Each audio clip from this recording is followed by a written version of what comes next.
Floyd Wallace hates Brazil, continues to whine.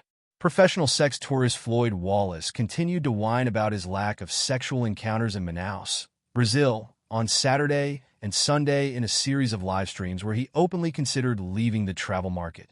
Wallace has been in Manaus since the start of the year and has not had a sexual encounter since arriving in the country.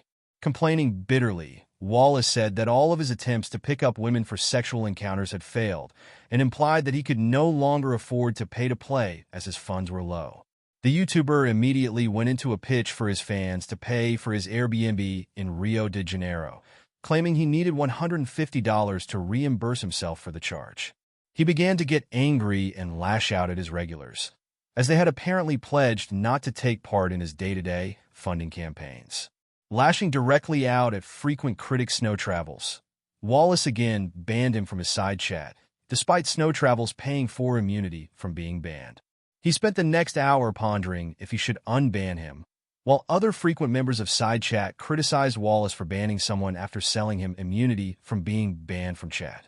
Wallace eventually realized that Snow Travels was one of his more frequent contributors, often making up to $50 in super chats per live stream, just to insult him.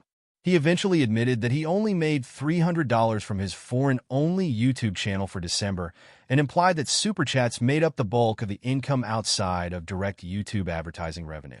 Wallace eventually opened a panel and complained loudly that Snow Travels and the rest of his regulars never asked him about his health issues.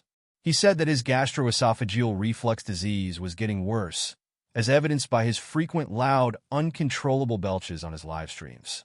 He again wondered why no one asked how he was doing, how was his health, and he assured his fans that his health is declining. He complained that since turning 29, he just doesn't have the energy he used to, he was sleeping longer, and he didn't have the same resolve to be active as he did when he was younger. Wallace again pondered a time where he no longer took part in sex tourism. He said that he was getting old and that it was time to turn his attention to having a kid or two before he was too old to be an active part in their lives. The YouTuber would have a marathon live stream on Sunday, going 4.5 hours, covering most of the same issues. He plans on leaving Manaus for Rio de Janeiro on Thursday.